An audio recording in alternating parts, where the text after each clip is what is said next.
আপনি যত দিনের জান্ডাদারি হন না কেন, আপনি যত দিনের কথা বলেন না কেন, আপনি যত রব্বুল আলামিনের হুকুমত বাস্তবায়ন করতে চান না কেন, খোদার কসম করে বলি, যতক্ষণ পর্যন্ত রাসূল আরবি সাল্লাল্লাহু আলাইহি ওয়াসাল্লামের উপর পরিপূর্ণ ইশক, মোহাব্বত, ভালোবাসা, বিশ্বাস না আনতে পারবেন, সাহাবায়ে কেরামদের প্রত্যেকজন সোয়া লক্ষ সাহাবায়ে কেরামদের উপরে পরিপূর্ণ আমানতদারির বিশ্বাস স্থাপন করতে না পারবেন, সমালোচনা ঊর্ধ্বে মনে না করতে পারবেন, সত্যের মাপকাঠি না মানতে পারবেন, ততক্ষণ পর্যন্ত কোন আমল, কোন আন্দোলন, কোনো কিছু সফল হবে না, হবে না, হবে না।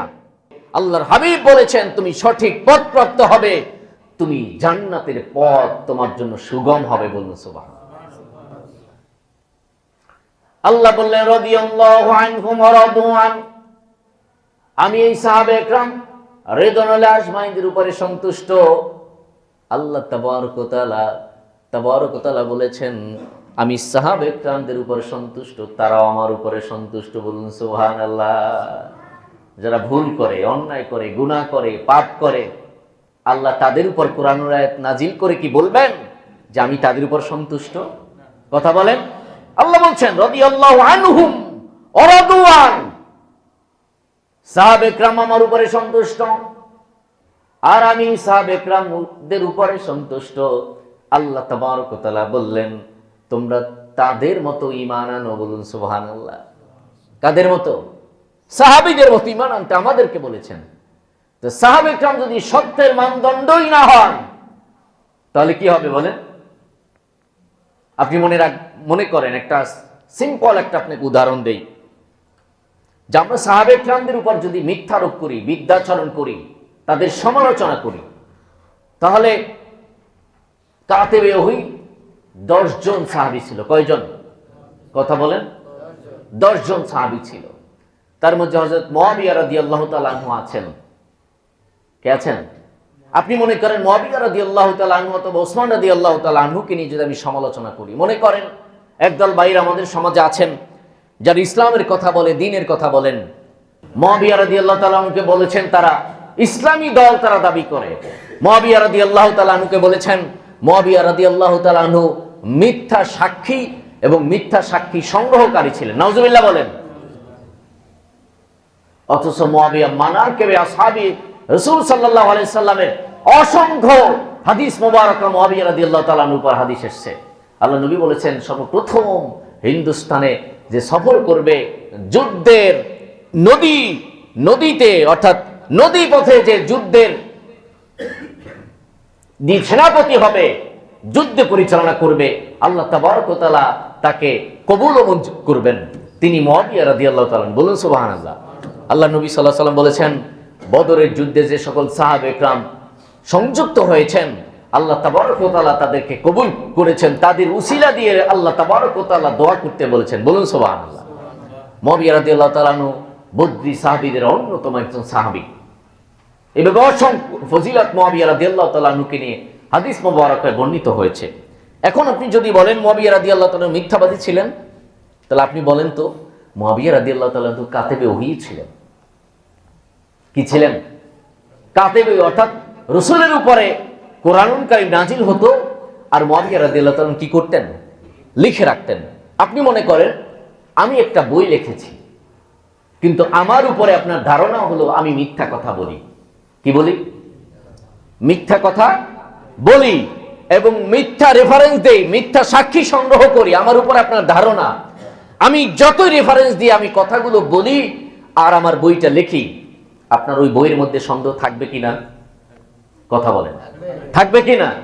যদি মুআবিয়া রাদিয়াল্লাহু তাআলার উপরে সন্দেহ করা হয়, তাহলে পবিত্র কোরআনুল কারীমের উপরে সন্দেহ এসে যায়। ঠিক কিনা বলেন?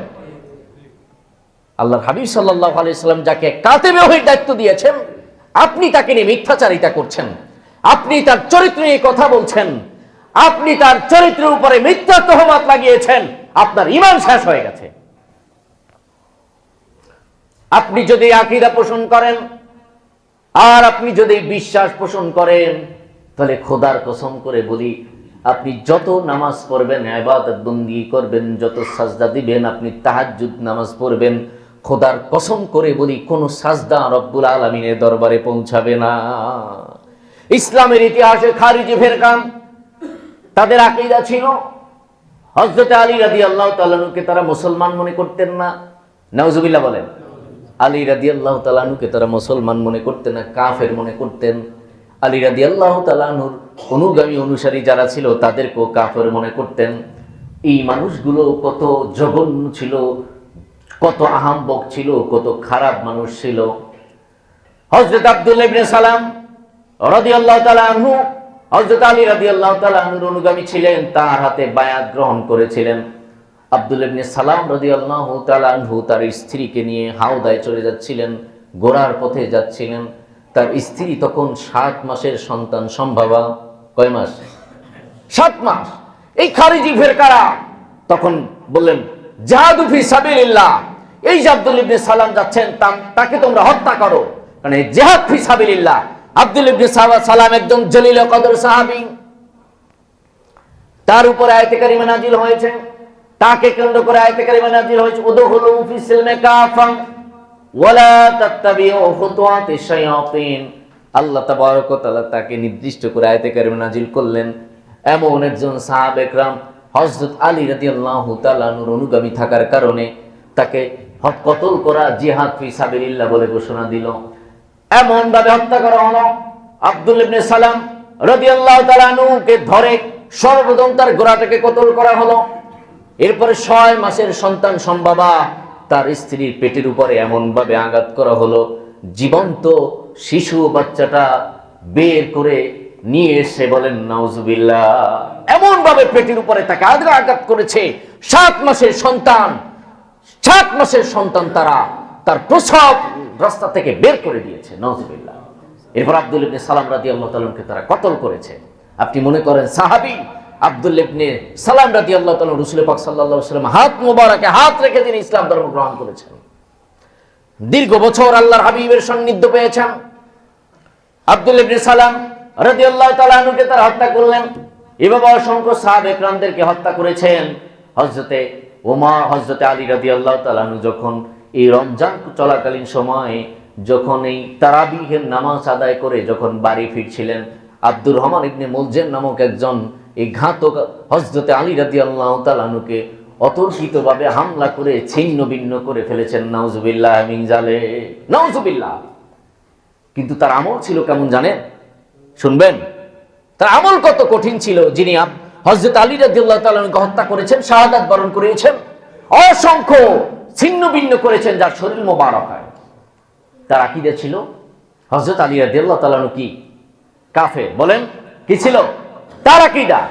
তার আমল শুনবেন। যখন তাকে কতল করা হবে অর্থাৎ আলী রাদিয়াল্লাহু তাআলা আনহু হাত কেটেছেন, পা কেটেছেন, কান কেটেছেন, কিসাস হলো যেভাবে একজন মানুষকে হত্যা করা হয়, ইসলামের কিসাস হলো এভাবেই তাকে হত্যা করা হবে। ওই যে আব্দুর রহমান ইবনে মুলজিম হযরত আলী রাদিয়াল্লাহু তাআলা আনহুকে যে হত্যা করেছেন, তার প্রথম হাত কাটা হলো। হাত, খুব ভালো করে শুনবেন, হাত কাটা হয়েছে। তিনি তখন আল্লাহ আল্লাহ জিকির করছেন। তার কান কাটা হচ্ছে, তখন তিনি রব্বুল আলামিনের জিকির করছেন। যখন তার পা কাটা হচ্ছে, তখনও তিনি রব্বুল আলামিনের জিকির করছেন। এরপরে যখন তার জিহ্বাটা টেনে বের করে কাটা হচ্ছে, তখন হাউমাউ করে তিনি কেঁদে দিয়েছেন। তাকে প্রশ্ন করা হয়েছে, আপনি কেন কাঁদেন? বলছে, আমার হাত গেছে, কোনো দুঃখ নেই, আমার পা গেছে, আমার কোনো দুঃখ নেই, আমার কান, আমার অঙ্গ প্রত্যঙ্গ চলে যাচ্ছে, আমার দুঃখ নেই, আমার তো জিহ্বাটা আছে, আমি রব্বুল আলামিনকে ডাকতে পারছি। কি বলবেন? বলেন কি বলবেন? সুবহানাল্লাহ বলবেন না নাউজুবিল্লাহ বলবেন? কথা বলেন, কি বলবেন? এখানেই বোঝার বিষয়। হক এবং বাতিল চেনার উপায় এখানে। আপনি অনেক বেশি আমল যদি দেখে যান, কিন্তু আপনাকে দেখতে হবে তার আকীদা বিশ্বাস কি। আমি যার কথা বলছি সে হযরতে জলিল কদর সাহাবী, আশারায়ে মুবাশশিরা, আল্লাহর হাবিব পাক সাল্লাল্লাহু আলাইহি সাল্লামের জামাতা এবং ইমাম হাসান হোসাইনের বাবা। আল্লাহ তাবারক ওয়া তাআলার হাবিব সাল্লাল্লাহু আলাইহি সাল্লাম বলেছেন, আসাদুল্লাহিল গালিব, আল্লাহর হাবিব যার সম্পর্কে বলেছেন, আনা মাদিনাতুল ইলমি ওয়ালিয়ু বাবুহা, আমি ইলমের শহর, আর ইলমের দরজা হলো, এই শহরের দরজা হলো আলী। এই আসাদুল্লাহিল গালিব যাকে উপাধি দেওয়া হয়েছে, তিনি হলেন আলী রাদিয়াল্লাহু তাআলা আনহু। এই আলী রাদিয়াল্লাহু তাআলা আনহুকে যিনি কাফের ফতোয়া দিয়েছেন, কাফের কি করেছেন? কথা বলেন। কাফের বলেছেন। শুধু কাফের বলেই ক্ষান্ত হয় নাই, তাকে কাফের জেনেই তাকে হত্যা করেছেন। সে ব্যক্তি মুসলমান আছে? আমার কথা বুঝেন নাই? সে ব্যক্তি মুসলমান আছে?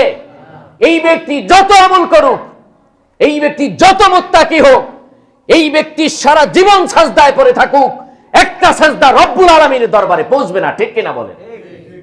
এই হল আব্দুল্লাহ আমান ইবনে মুলজিম। তার হাত গেছে, পা গেছে, অঙ্গ প্রত্যঙ্গ যাচ্ছে, তার কোনো দুঃখ নেই। কিন্তু তখন যার জিহ্বাটা কাটা হয়েছে, তখন তিনি আফসোস করছেন, আমার হাত পা সব চলে যাক, কিন্তু রব্বুল আলামিনকে আমি ডাকতে পারছি না। কিন্তু আমার জিহ্বাটা যতক্ষণ পর্যন্ত ছিল, আমি রব্বুল আলামিনকে ডাকতে পেরেছি। আমার জিহ্বাটা চলে যাচ্ছে, আমি রবকে কেমন করে ডাকবো? এত কঠিন আমল। এরপর পৃথিবীর ইতিহাসে সর্বপ্রথম খারিজি ফিরকা, তারা ইসলাম থেকে বের হয়ে যাওয়ার দল যারা, তাদের মধ্যে আব্দুর রহমান ইবনে মুলজিম অন্যতম। কেন? কেন বলেন তো? সাহাবে কেরামদের সাথে বিদ্বেষ করেছে। ঠিক কিনা বলেন?